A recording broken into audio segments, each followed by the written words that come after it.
ഏറ്റവും സ്നേഹമുള്ള മാതാപിതാക്കളെ, സഹോദരി സഹോദരന്മാരെ, കുഞ്ഞനിയന്മാരെ, അനിയത്തിമാരെ, നമ്മളൊക്കെ ജീവിതത്തിൽ ചെറിയ തോതിലോ വലിയ തോതിലോ ഒക്കെ ജീവിതത്തിൻ്റെ പല സന്ദർഭങ്ങളിൽ, പല ഘട്ടങ്ങളിൽ അനുഭവിക്കുന്ന ഒരു അവസ്ഥയാണ് അന്യതാ ബോധം, സെൻസ് ഓഫ് ഏലിയനേഷൻ എന്ന് പറഞ്ഞാൽ നമ്മൾ നമ്മുടെ സ്വന്തം ഇടത്തിലാണ് എന്ന് കരുതുമ്പോഴും അവിടെ നമ്മൾ ബിലോങ് ചെയ്യുന്നില്ല, നമുക്കൊരു ബിലോങ്ങിങ്നെസ് തോന്നാതെ വരുന്ന അവസ്ഥയാണ്. ആൾക്കൂട്ടത്തിൽ തനിച്ചായിരിക്കുക എന്നൊക്കെ നമ്മൾ ചിലപ്പോൾ പറയാറുണ്ട്. വലിയൊരു ആൾക്കൂട്ടത്തിൻ്റെ ഇടയിൽ ഒരു കൊച്ചുകുട്ടി, ചുറ്റും ആളുകളുണ്ട്, പക്ഷേ ആ കുട്ടിക്ക് ആരുമായിട്ട് കമ്മ്യൂണിക്കേറ്റ് ചെയ്യാൻ പറ്റാതെ വരുന്ന ഒരു അവസ്ഥ ഒന്ന് ആലോചിച്ച് നോക്കുക. ഇത്രയേറെ ആളുകൾ ചുറ്റുമുള്ളപ്പോഴും ആരും സ്വന്തമല്ല എന്ന് തോന്നുന്ന ആ അവസ്ഥ, അതാണ് ഈ ഏലിയനേഷൻ. ഏലിയനേറ്റ് ചെയ്യപ്പെടുക, അന്യനായി മാറുക, സ്വന്തം ഇടത്തിലും ഈ അന്യതാബോധം അനുഭവിക്കുക എന്നൊക്കെ പറയുന്നത്. അതിൻ്റെ ഒരു ഉദാഹരണം, നമ്മുടെ ഇടവകയിൽ ഒരു പുതിയ കുടുംബം വന്നു ചേർന്നു എന്ന് കരുതുക. അവർ പള്ളിയിൽ വരുന്നു, വിശുദ്ധ കുർബാനയിൽ പങ്കെടുക്കുന്നു. അവർ ഈ പള്ളിക്കകത്തായിരിക്കുമ്പോൾ അവരുടെ ഇടത്തും വലത്തും മുന്നിലും പിന്നിലുമൊക്കെ നിൽക്കുന്നത് മനുഷ്യരാണ്, ക്രിസ്ത്യാനികളാണ്, കത്തോലിക്കരാണ്, ഈ ഇടവകക്കാരാണ്. ഈ വിശുദ്ധ കുർബാന കഴിഞ്ഞ് പുറത്തേക്ക് ഇറങ്ങി ആളുകളൊക്കെ പള്ളിമുറ്റത്ത് വർത്തമാനം പറഞ്ഞ് നിൽക്കുമ്പോൾ ഈ ഒരു കുടുംബം, അവർക്ക് സംസാരിക്കാനായിട്ട് ആരുമില്ലാതെ പോകുന്ന ഒരവസ്ഥ. അവരുടെ അടുത്ത് ഇത്രയേറെ ഈ ഇടവകക്കാർ അവിടെ നിന്ന് വർത്തമാനം പറയുമ്പോഴും അവരെ പരിചയമില്ലാത്തതിൻ്റെ പേരിലായിരിക്കാം, അവരുടെ അടുത്ത് പോയി സംസാരിക്കാതെ വരുമ്പോൾ അത്രയേറെ ആളുകളുടെ ഇടയിൽ ഇങ്ങനെ ഒറ്റപ്പെട്ടു പോകുന്ന, അല്ലെങ്കിൽ ഈ ഇടവകയിൽ ഒരു ബിലോങ്ങിങ്നെസ് തോന്നാതെ വരുന്ന അവസ്ഥയാണ് ഈ അന്യതാ ബോധം, ഏലിയനേറ്റ് ചെയ്യപ്പെടുക എന്നൊക്കെ പറയുന്ന ഈ അവസ്ഥ.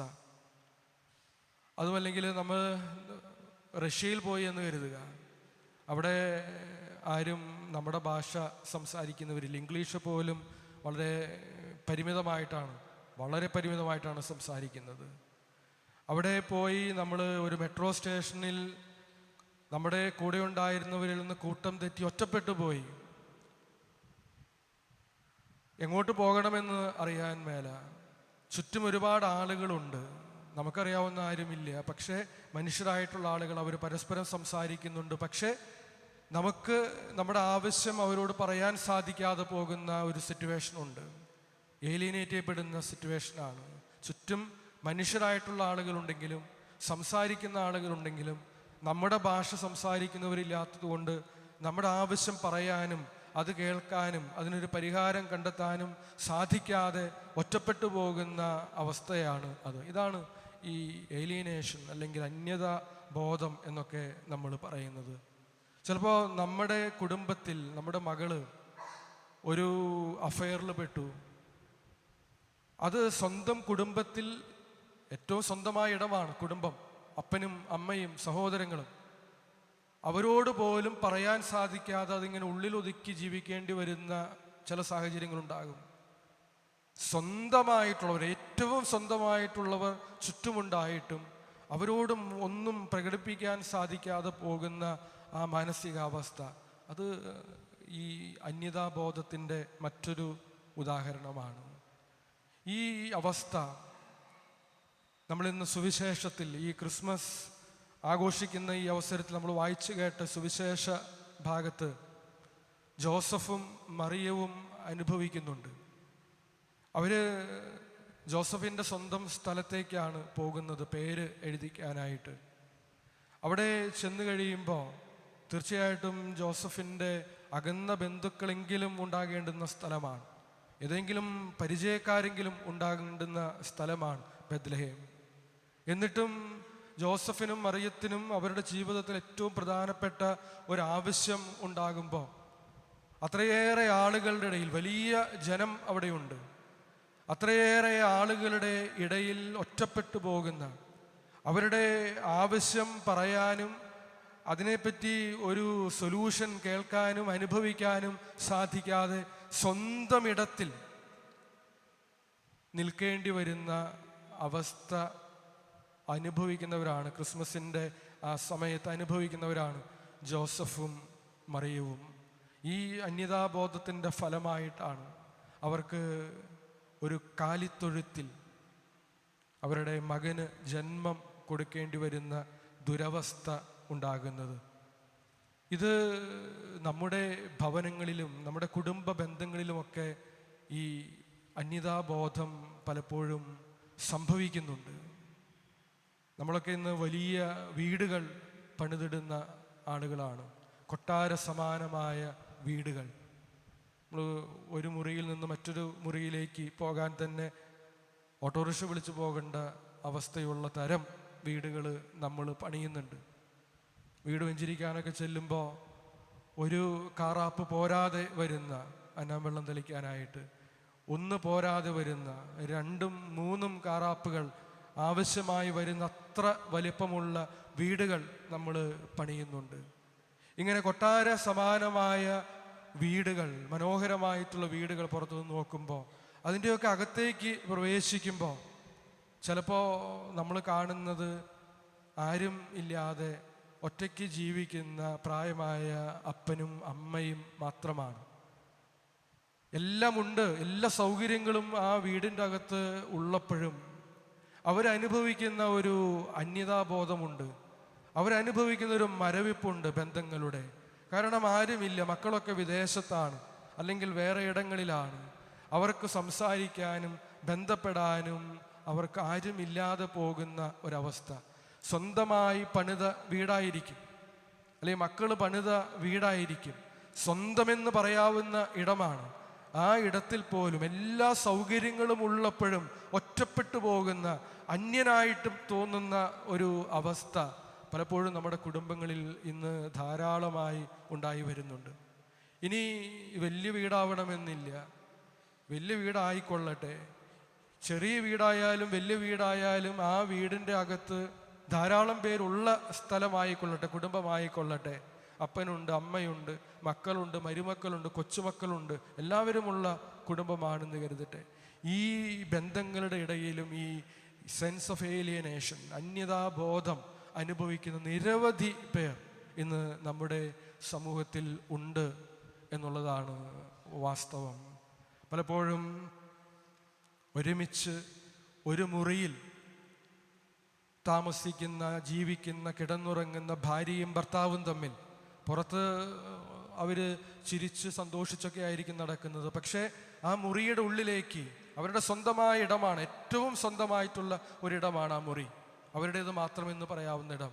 ആ മുറിയിലേക്ക് പ്രവേശിക്കുമ്പോൾ പുറത്തുള്ള ചിരി മായുന്ന, ആ ചെറിയ ഒരു മുറിയുടെ ഉള്ളിൽ തന്നെ 2 മനസ്സുകൾ ഒരുപാട് അകലങ്ങളിൽ, കിലോമീറ്ററുകൾ അകലം വരുന്ന വിധത്തിൽ തെന്നിമാറിപ്പോയ, അകന്നുപോയ അനുഭവത്തിലൂടെ പരസ്പരം സംസാരിക്കാൻ, ഉള്ളു തുറന്ന് സംസാരിക്കാൻ, കണ്ണുകളിലേക്ക് നോക്കാൻ സാധിക്കാത്ത വിധം അന്യരായി മാറുന്ന അവസ്ഥ പലപ്പോഴും നമ്മുടെ കുടുംബങ്ങളിലുണ്ട്, ജീവിത പങ്കാളികൾ തമ്മിൽ. ഇനി മാതാപിതാക്കളും മക്കളും തമ്മിലോ, അല്ലെങ്കിൽ മക്കളും അമ്മായിമ്മയും അമ്മായപ്പനുമൊക്കെ തമ്മിലുള്ള ബന്ധങ്ങളിലും ഇത്തരം അവസ്ഥകൾ കടന്നു വരുന്നുണ്ട്. ശീതസമരങ്ങൾ പുറത്ത് വലിയ പ്രശ്നമൊന്നും കണ്ടെന്ന് വരില്ല, പക്ഷേ ഉള്ളിൽ യുദ്ധത്തിൻ്റെ കോപ്പ് കൂട്ടുന്ന അവസ്ഥകൾ ചിലപ്പോൾ ഈ പടക്കപ്പുര പോലെയാണ്. അത് ഒരു സ്പാർക്കുണ്ടായാൽ കത്തി അമരാൻ പാകത്തിന് പടക്കോപ്പുകൾ സൂക്ഷിച്ചു വെക്കുന്ന മനസ്സുകളോട് ജീവിക്കുന്ന കുടുംബങ്ങളുണ്ട്, ആ കുടുംബങ്ങളിലെ അംഗങ്ങളുണ്ട്, ബന്ധങ്ങളുണ്ട്. ഈ ശീതസമരം എന്നൊക്കെ പറയുമ്പോൾ നമുക്കറിയാം, നമ്മൾ പ്രത്യക്ഷത്തിൽ ഒരു യുദ്ധം അല്ലെങ്കിൽ ശീതയുദ്ധം എന്നൊക്കെ പറയുന്നത് കോൾഡ് വാർ, പ്രത്യക്ഷത്തിൽ നമ്മളൊരു യുദ്ധം കാണില്ല, ആരും യുദ്ധം ചെയ്യുന്നില്ല. സോവിയറ്റ് യൂണിയനും അമേരിക്കയും ഒക്കെ തമ്മിലുണ്ടായിരുന്ന കോൾഡ് വാർ. പക്ഷേ ഉള്ളിൽ ആരും കാണാത്ത വിധം ആ യുദ്ധം അവിടെ നടക്കുന്നുണ്ട്. അണുവായുധങ്ങളൊക്കെ ശേഖരിച്ചു വെച്ച് പരസ്പരം പേടിപ്പിച്ച് അധികം സംസാരിക്കാതെ ആ നിശബ്ദതയിൽ തന്നെ ഈ സൂക്ഷിച്ചു വെക്കുന്ന അണുവായുധങ്ങളുടെ പശ്ചാത്തലത്തിൽ പേടിച്ച് മാറി നിൽക്കുന്ന അവസ്ഥ. ആ പേടി കൊണ്ടാണ് യുദ്ധത്തിലേക്ക് പോകാത്തത്. കാരണം രണ്ടു കൂട്ടർക്കും അറിയാം, രണ്ടുപേരുടെയും കയ്യിൽ അണുവായുധങ്ങളുണ്ട്. ഒന്ന് പ്രയോഗിച്ചാൽ അവർ തിരികെ പ്രയോഗിക്കും. ഇതുപോലെ സോവിയറ്റ് യൂണിയനും അമേരിക്കയും ഉണ്ടാക്കി വെച്ച മിസൈലുകളേക്കാൾ അപകടം പിടിച്ച മിസൈലുകൾ നമ്മുടെ മനസ്സുകളിൽ ഉണ്ടാക്കി വെക്കുന്ന ആളുകളാണ് പലപ്പോഴും നമ്മൾ. അതെടുത്ത് പ്രയോഗിക്കാത്തത് നമ്മളൊന്ന് പ്രയോഗിച്ചാൽ തിരികെ പ്രയോഗിക്കാൻ വേണ്ടി മറ്റേ ആളും ചിലപ്പോൾ മകളോ മരുമകളോ സഹോദരങ്ങളോ ഒക്കെ എടുത്തു വെച്ചിട്ടുണ്ട് എന്നുള്ളതുകൊണ്ട് മാത്രം പ്രയോഗിക്കാതെ വെച്ചിരിക്കുന്ന ഈ മനസ്സിലെ ഈ മിസൈലുകൾ. അങ്ങനെ ജീവിക്കുന്ന ബന്ധങ്ങളുണ്ട്, കുടുംബങ്ങളുണ്ട്. ഞാൻ പറഞ്ഞതുപോലെ പടക്കപ്പുരയാണ്. ഒന്ന് സ്പാർക്ക് ചെയ്താൽ കത്തി അമരാൻ പാകത്തിന് ഈ പടക്കോപ്പുകൾ സൂക്ഷിച്ചു വെച്ച് ആ മനസ്സിൽ സൂക്ഷിച്ചു വെച്ച് ജീവിക്കുന്ന ആളുകൾ. ഇത്തരം ഇടങ്ങൾ സ്വന്തമെന്ന് നമ്മൾ പറയുന്ന നമ്മുടെ ഇടങ്ങളാണ് നമ്മുടെ കുടുംബങ്ങൾ. ആ ഇടങ്ങളിൽ പോലും അന്യരായിട്ട് ജീവിക്കേണ്ടി വരുന്ന സ്വന്തമായ ആളുകൾ, എൻ്റെ അമ്മ, അപ്പൻ, മകൻ, മകൾ, മരുമകൾ, സഹോദരങ്ങൾ, ഏറ്റവും സ്വന്തമായിട്ടുള്ള ആളുകളാണ് നമ്മുടെ ബന്ധങ്ങളിൽ. അവർ പോലും അന്യരായി മാറുന്ന അവസ്ഥയിലാണോ നമ്മൾ ജീവിക്കുന്നത്? ഈ അന്യതാബോധത്തിൻ്റെ, ഏലിയനേറ്റ് ചെയ്യപ്പെടുന്നതിൻ്റെ ഒരവസ്ഥയിലാണോ നമ്മൾ ജീവിക്കുന്നത്? ഇന്ന് നമ്മൾ ക്രിസ്തുമസ് ആഘോഷിക്കുമ്പോൾ ദൈവം നമ്മുടെ ഇടയിലേക്ക് ഇറങ്ങി വരികയാണ്. ക്രിസ്തുമസ് എന്ന് പറയുമ്പോൾ അതുവരെ അങ്ങ് അകലങ്ങളിലായിരിക്കുന്ന, നമുക്ക് ശരിക്കും പറഞ്ഞൊരു ഏലിയനായിരുന്ന ഒരു ദൈവം, നമ്മുടെയൊക്കെ കാഴ്ചപ്പാടിൽ അല്ലെങ്കിൽ മറ്റ് മതങ്ങളിലെയൊക്കെ ദൈവസങ്കല്പം അത്തരം ദൈവസങ്കല്പമാണ്. അങ്ങ് അകലെ ദൂരെയായിരിക്കുന്ന ദൈവം. അങ്ങനെയുള്ള ഒരു കാഴ്ചപ്പാടിൽ നമുക്കറിയാം, യഹൂദ പാരമ്പര്യത്തിൽ അത്തരം കാഴ്ചപ്പാടാണ്. ദൈവത്തിൻ്റെ മുഖം കണ്ടാൽ മരിച്ചു പോകും എന്ന് വിചാരിച്ചിരുന്ന ഒരു കാഴ്ചപ്പാടാണ് ദൈവസങ്കല്പം. ആ കാഴ്ചപ്പാടിൻ്റെ സമയത്താണ് അങ്ങ് അകലെയിരിക്കുന്നു എന്ന് കരുതുന്ന ദൈവം, അങ്ങനെ ഏലിയനായിട്ടിരിക്കുന്ന ദൈവം, അന്യനായിട്ട് നിൽക്കുന്ന ദൈവം നമ്മോടൊപ്പം ആയിരിക്കാൻ നമ്മുടെ ഇടയിൽ വന്ന് ജനിച്ച് നമ്മളോടൊപ്പം ആയിരുന്ന് പാപമൊഴികെ മറ്റെല്ലാ കാര്യങ്ങളിലും നമ്മളോട് സമനായി ജീവിക്കുന്നത്. ഈ അന്യതാബോധം ദൈവവുമായിട്ടുള്ള അത് മാറുന്ന ദിവസമാണ് ക്രിസ്തുമസ്. ദൈവം നമ്മുടെ സ്വന്തമായിട്ട് മാറുന്ന ദിവസമാണ് ക്രിസ്തുമസ് എന്ന് പറയുന്നത്. ആ ക്രിസ്തുമസിൻ്റെ അനുഭവം, ക്രിസ്തുമസ് നമ്മുടെ ജീവിതത്തിൽ ഒരു അനുഭവമായിട്ട്, ഒരാഘോഷമായിട്ട് മാറി നിൽക്കാതെ ഒരു അനുഭവമായിട്ട് മാറണം എന്നുണ്ടെങ്കിൽ, അന്യനായിരുന്നു എന്ന് കരുതുന്ന ദൈവം നമ്മുടെ സ്വന്തമായി നമ്മുടെ ഹൃദയങ്ങളിൽ നമ്മോടുകൂടെ വസിക്കുന്ന ഈ ക്രിസ്തുമസിൻ്റെ അനുഭവം നമ്മൾ നമ്മുടെ കുടുംബങ്ങളിൽ, നമ്മുടെ ബന്ധങ്ങളിൽ, നമ്മുടെ ജീവിതങ്ങളിൽ ജീവിക്കുമ്പോഴാണ്. എന്ന് പറഞ്ഞാൽ നമ്മൾ നമ്മുടെ കുടുംബങ്ങളിൽ ഈ അന്യരായി കാണുന്ന നമ്മുടെ സ്വന്തം ആളുകളെ, അവർ നമ്മുടെ സ്വന്തമാണ് എന്ന് അറിഞ്ഞ് അനുഭവിച്ച് അവരെ ചേർത്ത് പിടിച്ച് ജീവിക്കാനായിട്ട് സാധിക്കുമ്പോഴാണ് ക്രിസ്തുമസ് ഒരു അനുഭവമായിട്ട് മാറുന്നത്. അതിന് നമ്മൾ ഇപ്പോൾ ഇരിക്കുന്ന സിംഹാസനങ്ങളിൽ നിന്ന് താഴേക്ക് ഇറങ്ങണം. നമുക്കറിയാം, ദൈവപുത്രൻ അവൻ സ്വർഗത്തിലെ സിംഹാസനത്തിൽ നിന്ന് താഴെ ഇറങ്ങി ഈ പുൽക്കൂട്ടിലേക്ക് വന്ന് പിറക്കാനായിട്ട് മനസ്സ് കാണിച്ചെങ്കിൽ,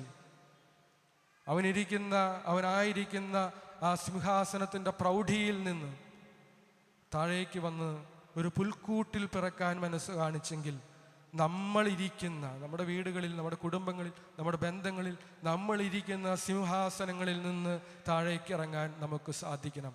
ഒരു കുടുംബത്തിൽ അമ്മ, ചിലപ്പോൾ അമ്മായിയമ്മ ഇരിക്കുന്ന സിംഹാസനം ചിലപ്പോൾ അധികാരത്തിൻ്റെ, ആ വീട്ടിലെ എല്ലാ കാര്യങ്ങളും എൻ്റെ കയ്യിലാണ് എന്ന് ചിന്തിക്കുന്ന അധികാരത്തിൻ്റെ സിംഹാസനത്തിലായിരിക്കും. ആ വീട്ടിലെ അപ്പൻ ചിലപ്പോൾ ഇരിക്കുന്നത് ആൺകോയ്മയുടെ ഒരു സിംഹാസനത്തിലായിരിക്കും. മക്കള് പുതിയ തലമുറയാണ്, അവർ ചിലപ്പോൾ ഇരിക്കുന്ന സിംഹാസനം സ്വാതന്ത്ര്യത്തിൻ്റെ സിംഹാസനത്തിലായിരിക്കും. ഈ സിംഹാസനങ്ങളൊന്നും ഒരുമിച്ച് പോവില്ല. ഈ ഓരോ സിംഹാസനങ്ങളിൽ ഇരുന്ന് മറ്റുള്ളവരെ നോക്കുന്നത് കൊണ്ടാണ് മറ്റുള്ളവർ സ്വന്തമായിട്ടുള്ള ആളുകളാണ്, അവർ പോലും അന്യരായിട്ട് നമ്മുടെ മനസ്സിൽ തോന്നുന്നത്. അതുകൊണ്ടാണ് ആ സിംഹാസനങ്ങളിൽ നിന്ന്, ആ അഹങ്കാരത്തിൻ്റെ, ആ ഞാനെന്ന ഭാവത്തിൻ്റെ സിംഹാസനത്തിൽ നിന്ന് താഴേക്ക് ഇറങ്ങാൻ സാധിക്കുമ്പോഴാണ് നമ്മുടെ ഏറ്റവും വേണ്ടപ്പെട്ട നമ്മുടെ മാതാപിതാക്കളെ, നമ്മുടെ മക്കളെ, നമ്മുടെ മരുമക്കളെ, നമ്മുടെ അമ്മായപ്പനെ, നമ്മുടെ സഹോദരങ്ങളെയൊക്കെ അന്യരായി കാണുന്നതിന് പകരം സ്വന്തമായി കാണാൻ നമുക്ക് സാധിക്കുക. അതുകൊണ്ടാണ് ഞാൻ തുടക്കത്തിൽ പറഞ്ഞില്ലേ, ഫാമിലി യൂണിറ്റിൻ്റെ കാര്യം. അല്ലെങ്കിൽ ഈ ഒരു കുടുംബം ഒരു ഇടവകയിൽ വന്ന് താമസം ആരംഭിക്കുമ്പോൾ, പുതിയൊരു കുടുംബം വേറൊരു ഇടവകയിൽ നിന്ന് ഇവിടെ വന്ന് താമസിക്കുമ്പോൾ പള്ളിമുറ്റത്ത് അവർ ഒറ്റപ്പെട്ട് നിൽക്കുന്ന അവസ്ഥ ഉണ്ടാകരുത്. അവിടെയാണ് ഒരു ഇടവക സമൂഹം എന്ന നിലയിൽ, ഒരു കുടുംബ യൂണിറ്റുകൾ എന്ന നിലയിലൊക്കെയുള്ള ഉത്തരവാദിത്വം അവിടെയാണ്. അവരുടെ അടുത്തേക്ക് ഇറങ്ങിച്ചെല്ലാനായിട്ട്, അവർക്ക് പരിചിതമുള്ള ഇടമല്ല, നമുക്കാണ് പരിചയമുള്ളത്. ആ ആളുകളുടെ അങ്ങനെ ഒറ്റപ്പെട്ട് ആരോടും സംസാരിക്കാനില്ലാതെ നിൽക്കുന്ന ആളുകളുടെ അടുത്തേക്ക് പോയി അവരെ ചേർത്ത് പിടിക്കാൻ നമുക്ക് സാധിക്കുമ്പോഴാണ് അവരിൽ തോന്നുന്ന ഒരു അന്യതാബോധമുണ്ട്, അത് മാറി അവരും ഈ സ്ഥലത്ത് ബിലോങ് ചെയ്യുന്ന ആളുകളാണ്. സെൻസ് ഓഫ് ബിലോങ്ങിങ്നെസ് അവർക്ക് ഫീൽ ചെയ്യുന്നത് അപ്പോഴാണ്.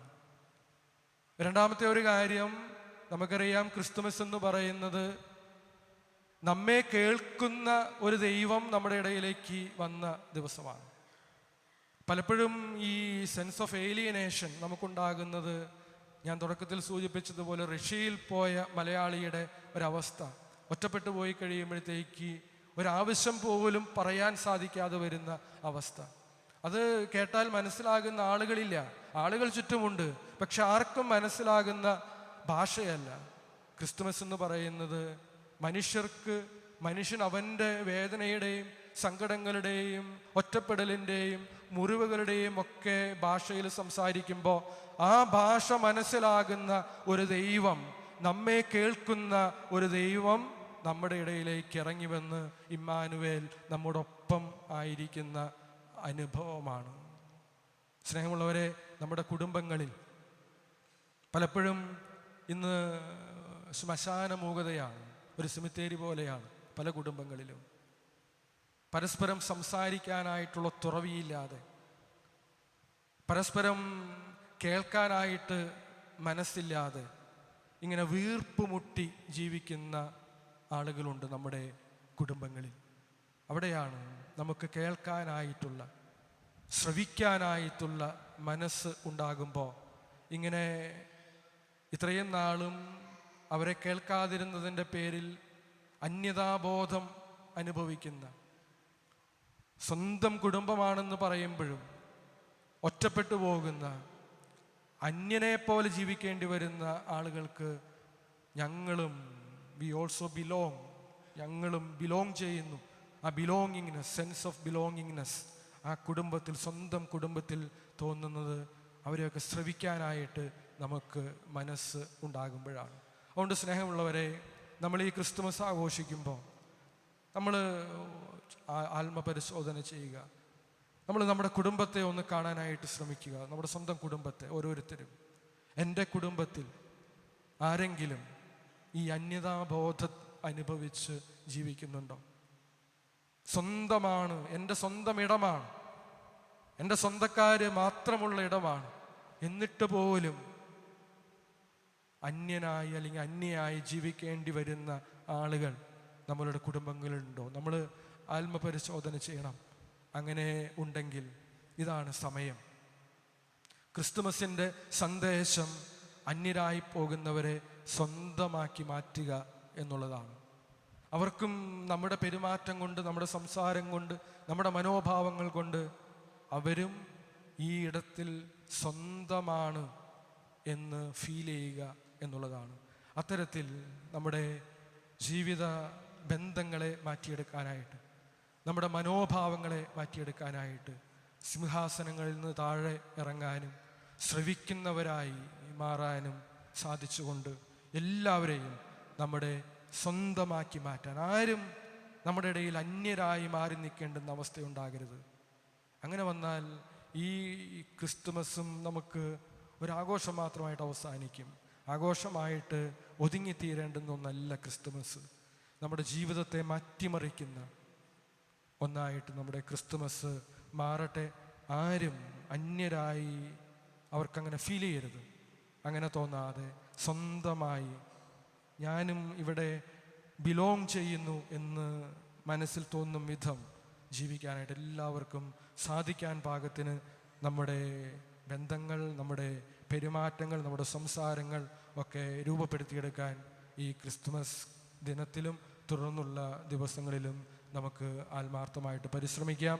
ദൈവം നമ്മെ അനുഗ്രഹിക്കട്ടെ. എല്ലാവർക്കും ഒരിക്കൽ കൂടി ക്രിസ്മസിൻ്റെ മംഗളങ്ങൾ ഏറ്റവും സ്നേഹത്തോടെ നേരുന്നു.